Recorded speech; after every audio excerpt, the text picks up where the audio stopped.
labda hata hana habari. Wanakwambia kwanza wewe ndio wakampande wazo. Ukishaingia box wanampanda wazo kwamba panga sherehe. Yeye haelewi kinachoendelea. Kwenye ile wewe unataka kukataa, unauliza unakataa sherehe ya mama yako. Lakini mwenye ana insist sio mama yako. Ni sister mama yako. Ni antifla. Anakutafuta. Hapo nataka kusema nakwambia si imeandikwa kama mwatiwa sasa. Mimi ni kama mama yako. Tena sherehe ya mama yako.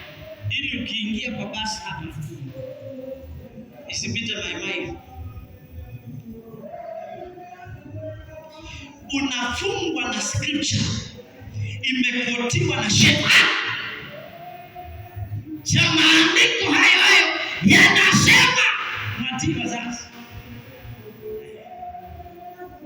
So unatoka unasema sema niketiwa sasa. Wengine hata wanaamrishwa na wazazi waliokufa. Mama aliyotokea akaniambia kaburi yake imemea nyasi sana, ndio nikangoe nyasi. Hakuna uhusiano kati ya walio hai na waliokufa.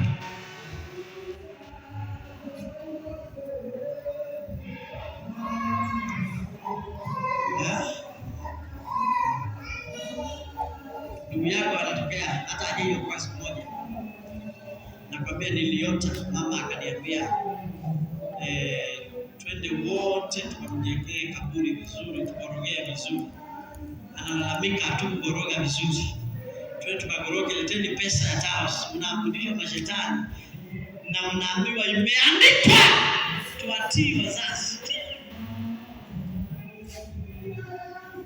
Shetani akikoti maandiko usiyafuate.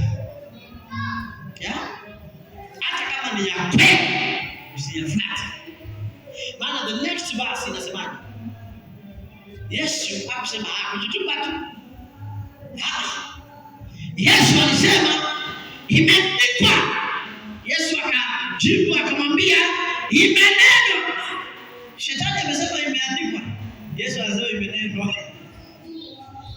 Inadhawaza anasema hivi, hiyo imeandikwa ni logos.